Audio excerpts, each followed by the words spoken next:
Bonsoir et bienvenue au programme du soir sur New World. Dans ce numéro de décryptage, nous parlons du Niger sous le thème le Nigeria coupe l'électricité en attendant l'assaut militaire. Ce sera notre interrogation. Et nous en parlons justement avec vous, notre éditorialiste Mamadou Diouf. Bonsoir et bienvenue. Merci, bonsoir Guillaume. Alors, de nouvelles sanctions contre le Niger. Le Nigeria a annoncé sa décision de couper son approvisionnement en électricité à ce pays du Sahel qui est déstabilisé par le putsch. C'est une information confirmée par la société nigérienne d'électricité Nigélec. Alors, cette décision vient rallonger la liste des lourdes sanctions de la CEDEAO qui pèsent déjà contre le Niger. Mais le Nigeria de Bola Ahmed Tinubu, président en exercice de la CEDEAO, a décidé donc de couper son approvisionnement, l'approvisionnement en électricité au Niger. Quelle est la dépendance réelle du Niger en matière d'électricité provenant du Nigeria? La dépendance est forte. Quand on regarde les chiffres qui sont donnés, c'est entre 60 et 70%. Donc la dépendance est particulièrement forte par rapport au Nigeria en matière d'électricité, de sorte que la coupure d'électricité aura un impact indiscutable et l'impact est déjà là puisque les gens ont déjà fait des reportages sur certains quartiers de Niamey. Les gens ont sorti les générateurs d'électricité pour allumer, pour essayer de combler le déficit en matière d'électricité. Et ça se comprend. Bon, même s'il est vrai que l'électrification n'est pas la chose la plus partagée au niveau du Niger, mais au niveau de la capitale, Niamey, au niveau de certains centres-villes et autres, tout le monde sait que quand on dit économie, une partie de l'économie est en relation avec l'électricité, donc l'impact sera double. Ça ne sera pas qu'il n'y aura pas d'électricité seulement, mais ça va également avoir une répercussion sur un certain nombre d'activités économiques en relation avec l'électricité. Alors justement, vous évoquez la question économique. On sait que ces sanctions ou bien cette coupure intervient au moment où le pays vit sous couvre-feu de 22h à 6h. Quels peuvent être les impacts de cette coupure combinée avec le couvre-feu sur les activités économiques des Nigériens?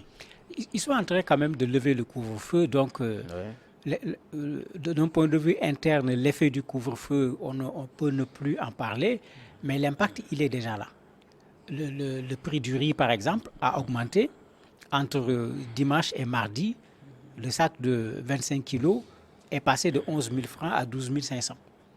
C'est-à-dire que vous avez un résultat immédiat parce que s'il n'y a pas d'approvisionnement, tout le monde connaît le résultat, il y a un manque sur le marché, mais tout le monde connaît la loi de l'offre et de la demande. Immédiatement, vous avez cette application et malheureusement, c'est la conséquence des sanctions. Souvent, quand on le prend officiellement, on le prend contre l'État, mais dans la pratique, une bonne partie des sanctions, ce sont les populations qui vont payer les pots cassés. Et n'oublions pas, ce n'est pas un secret de polichinelle, le Niger fait partie des pays les plus pauvres du monde, donc en situation difficile, très soutenu par des organisations humanitaires qui viennent pour aider des populations en situation difficile. Mais le président Bazoum, puisqu'il a parlé, il dit clairement lui-même que même le budget du pays, pour le combler, il y a 40% qui vient de l'aide internationale, alors que tout le monde sait que cette aide internationale a été coupée par la France, les États-Unis, un certain nombre d'organismes, etc. C'est les populations qui vont effectivement souffrir en attendant de voir quelle va être la réaction de ceux qui ont fait le coup d'État. Alors, ces sanctions font suite, ou bien cette coupure d'électricité fait suite à une panoplie de sanctions prises par la CEDEAO. Ces sanctions qui sont dirigées contre le Niger. Quelles sont les capacités de résilience du Niger face à ces sanctions? Est-ce que le Niger peut objectivement s'en sortir avec ces sanctions? De façon générale, très peu de nos pays africains ont une capacité de résilience. Nous n'avons que notre fierté. C'est ça la vérité. Parce que capacité de résilience, ça signifie que vous produisez vous-même de l'électricité. Quand on vous prive d'électricité, vous allez avoir recours à ce que vous avez. Capacité de résilience, ça veut dire que vous produisez suffisamment de céréales. Non seulement vous produisez suffisamment de céréales, mais vous avez des stocks de céréales pour au cas où il y a des problèmes. Vous êtes en mesure de les utiliser en attendant de trouver une autre solution. Mais faites le tour des pays africains. Je ne parle pas du Niger. Il y a très peu de pays africains qui ont cette capacité. La conséquence, inondation, guerre civile, dès qu'il y a un problème, la première chose qu'on fait, c'est de faire appel à l'aide internationale parce qu'à l'interne, on a du mal à pouvoir faire quelque chose. Et le Niger, malheureusement, ne fait pas exception à la matière. Surtout que les sanctions sont tombées très vite. Et les sanctions ont été très fortes et ça touche plusieurs choses en même temps. Ben, si ces sanctions durent, ça sera ressenti de façon très forte. Puisqu'il y a le Burkina qui pourrait soutenir, il y a le Mali qui pourrait soutenir, mais quelle est la situation économique du Mali, quelle est la situation économique du Burkina? Il peut y avoir un soutien, c'est vrai, mais il ne peut pas être consistant parce qu'il n'y a pas la possibilité de rendre ce soutien consistant malgré la volonté. Au-delà de ces sanctions économiques, la CEDEAO n'exclut pas une intervention militaire. Quelles sont les chances ou les risques qu'on intervienne militairement au Niger? Moi, je me dis, la première chose à dire, c'est qu'il faut plutôt arrêter la surenchère pour ne pas aller vers une intervention militaire. Puisqu'on a entendu la ministre sénégalaise des Affaires étrangères, le ministre des Affaires étrangères du Bénin, chacun dit qu'on va envoyer des hommes. Le Niger n'a pas accepté de recevoir, parce que c'est comme ça qu'il faut l'appeler, la délégation qui n'a pas rencontré le général Tiani. Il faut arrêter la surenchère. Moi, je crois que c'est dans ce sens-là qu'il faut aller, puisqu'on va vers la fin du délai et il vaut mieux arrêter la surenchère que de continuer avec cette surenchère. Et le Niger et les Nigériens sont ceux qui ont le plus intérêt à ce qu'on arrête cette surenchère. Puisque s'il y a guerre, ça se fera sur le sol nigérien. Les premiers à perdre à tout point de vue, ce sont les Nigériens. Le président Bazoum est un Nigérien, le général Tiani est un Nigérien, ils se connaissent, ils ont fait partie du système de Issoufou, mais ils n'ont qu'à s'asseoir, éviter une intervention de la CEDEAO en trouvant eux-mêmes une solution qui permette à la CEDEAO de ne plus avoir besoin d'intervenir. Les gens ne regardent pas de ce côté, moi je crois que c'est ce côté-là qui est le plus important. Parce que s'ils réduisent la chose à une affaire entre Nigériens, c'est plus facile à régler. Si on regarde l'ampleur que la chose est en train de prendre, avec un Burkina, un Mali qui disent je soutiens ici, d'autres pays qui disent je soutiens là-bas, mais est-ce qu'on n'est pas en train de rentrer dans ce qu'on vit actuellement en Ukraine? C'est-à-dire des pays extérieurs au Niger qui vont venir faire leur concurrence sur le sol nigérien au point de faire une guerre, non pas pour le Niger, mais pour leurs propres intérêts. Je pense ici clairement à la France, à la Russie. Mais je me dis que même la CEDEAO doit pouvoir réfléchir sur ce plan-là pour qu'on ne fasse pas de l'espace africain un espace où des puissances étrangères à l'Afrique vont venir pour des raisons géopolitiques s'affronter, un affrontement où c'est l'Afrique qui payera l'essentiel des coûts. Je me dis que c'est dans ça d'abord qu'il faut aller. Maintenant, la faisabilité, les militaires se sont réunis, ils n'ont pas informé, ce qui est tout à fait normal, puisque les stratégies militaires, on connaît. Je me rappelle l'intervention de Bush en Irak. J'étais très jeune à l'époque. À minuit, je me rappelle encore, je ne vais jamais oublier ça. Parce que j'étais persuadé qu'il va y avoir intervention. J'étais là, j'écoutais la radio. À minuit, on donnait l'information en même temps que les bombardements. Et après, quand on a commencé à donner les réactions, le secrétaire général des Nations Unies, Pérez de Cuellar, à l'époque, prenait la parole. Et ce qui m'avait dérangé, il a été informé en même temps que moi par le discours du président Bush. Ici, on peut avoir ce même risque, parce que quand on le fait, c'est comme ça. L'attaque ne va pas être quelque chose d'annoncé, ça risque de se faire avec de la surprise, mais tout le monde le sait. On sait toujours quand on commence une guerre, mais on ne sait jamais quand ça finit. On sait toujours où on commence une guerre, mais on ne sait jamais où la guerre finit. Trouver une solution. Moi, j'appellerais ça même un mauvais arrangement. Trouver un mauvais arrangement dans cette affaire est meilleur qu'une guerre. Et cela pour le Niger surtout, mais également pour le reste de la CEDEAO. Alors, vous parlez de ce consensus qu'on devait trouver entre Nigériens surtout et pour le reste de la CEDEAO. Pensez-vous que ce conflit ou bien cette situation sera de faire entre les autorités du Niger, les nouvelles autorités militaires et la CEDEAO, soit quelque part téléguidée, comme le pensent certains, par l'Occident ou peut-être la Russie, qui auraient des intérêts dedans? Je n'ai aucune preuve pour dire que c'est téléguidé. Parce que c'est vrai qu'aujourd'hui, sur les réseaux sociaux, tout le monde parle. Nous sommes des journalistes, on veut des faits. Qui a des faits montrant que la chose a été téléguidée? Maintenant, dans la chose, vous avez des intérêts. Indiscutablement. Si la France perd le Niger en l'état actuel des choses, que les forces françaises soient obligées de quitter le Niger, ça sera une énorme perte pour la France. D'ailleurs, ceux qui suivent les informations, parce que c'est ça qui fait la différence. Le président français avait dit à l'époque, malgré les difficultés avec le Mali, la France ne va pas quitter le Sahel. Voilà. Si la France ne quitte pas le Sahel, c'est parce qu'il y a des intérêts. Mais tout le monde sait que la Russie est en train de vouloir s'installer au niveau du Sahel. D'autres pays également, parce que c'est les deux qui sont les pays qu'on voit le plus quand on parle à cause du fait que leur affrontement sur le territoire africain est plus clair aujourd'hui que l'affrontement qu'il y a entre les autres. Mais je ne crois pas, au moment où on avait cette crise à l'intérieur du palais présidentiel, qui s'est traduit par un coup d'État, que la France était en quoi que ce soit impliquée dans cette affaire-là. Où est la combine à ce moment? Puisqu'au contraire, il faut reprocher aujourd'hui à la France, au service secret français, mais vous étiez où? C'est votre précaré, entre guillemets. En principe, s'il y a des coups d'État, vous avez des oreilles assez longues pour pouvoir au moins avoir ne serait-ce qu'une petite information, même si vous ne savez pas ce qui se passe exactement. Donc, où est la France dans cette affaire? Maintenant, il est vrai que s'il faut aujourd'hui choisir entre Bazoum et les militaires, avec le discours que les militaires commencent à tenir, ce n'est pas la peine de demander à la France quel bord la France va choisir. Ça, c'est extrêmement clair. Et pour la Russie? Pour la Russie, c'est la même chose. Ce qui s'est passé en Centrafrique, c'est ce qu'on a revu en partie au Mali. Vous avez des manifestations, vous avez des drapeaux russes qui sortent, alors que celui qui tient le drapeau pose lui des questions sur la Russie. Très certainement, il n'y connaît absolument rien. Qui lui a donné le drapeau? D'où vient le drapeau? Et c'est le même système qui a été utilisé. On sort des drapeaux d'abord, on dit France part, on dit Russie vient, et puis après, effectivement, la France part et la Russie vient. Ça ressemble à un mode opératoire.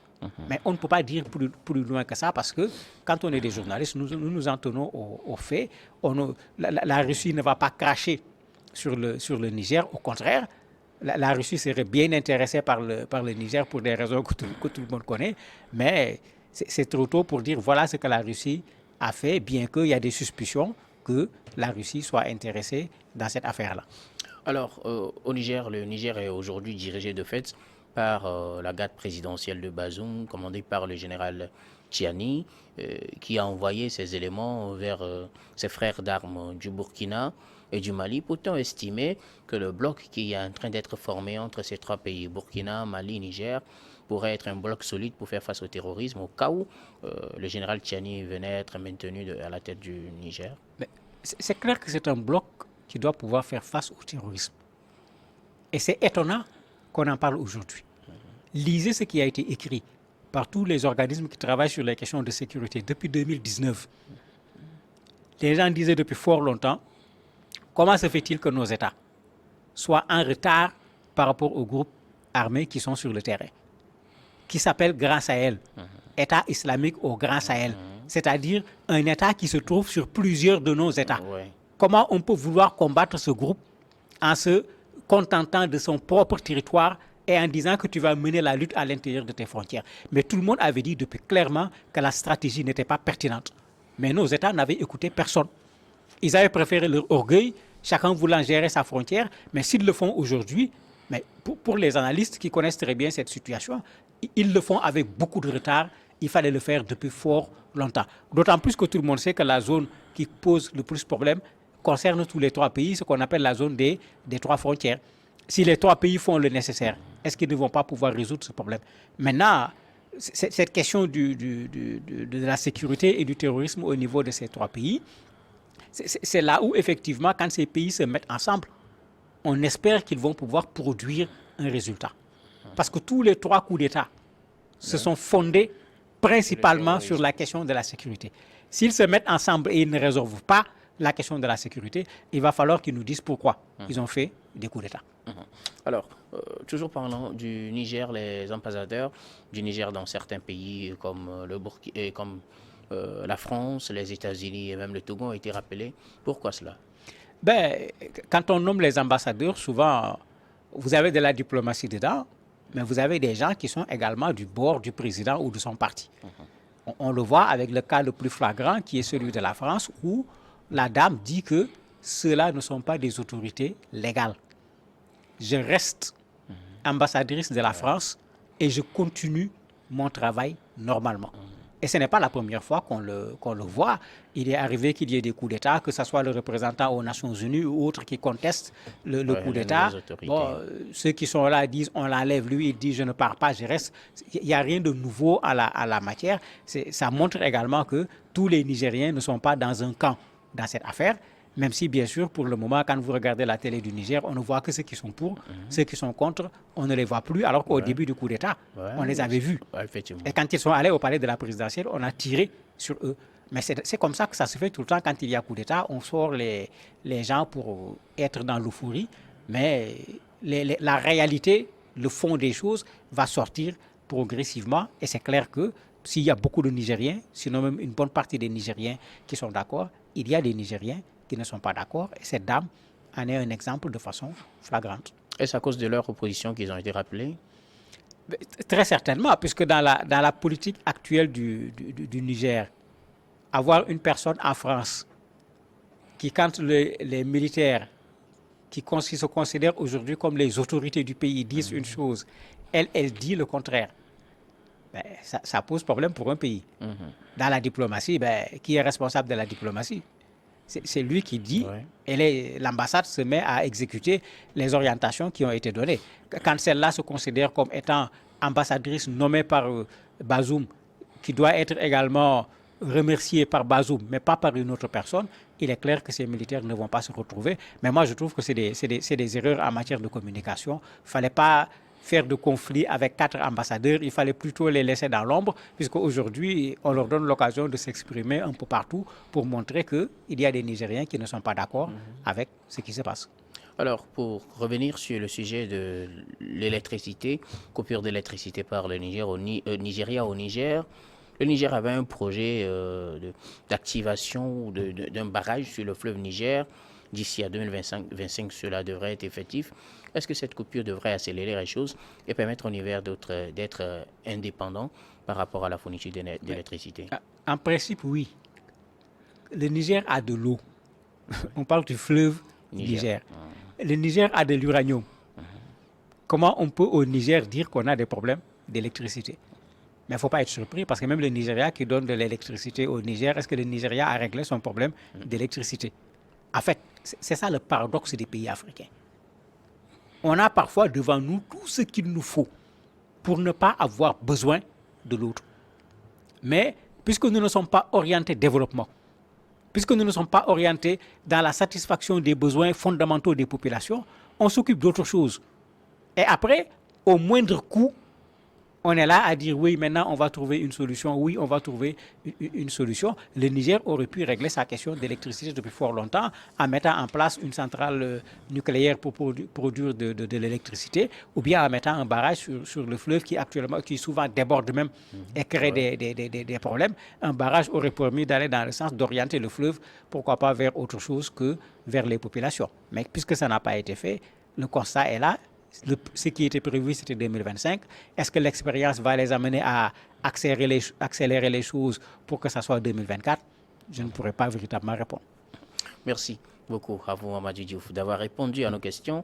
Merci également à vous de nous avoir suivis sur New World. Je vous retrouve tout de suite pour la suite du programme du soir sur New World.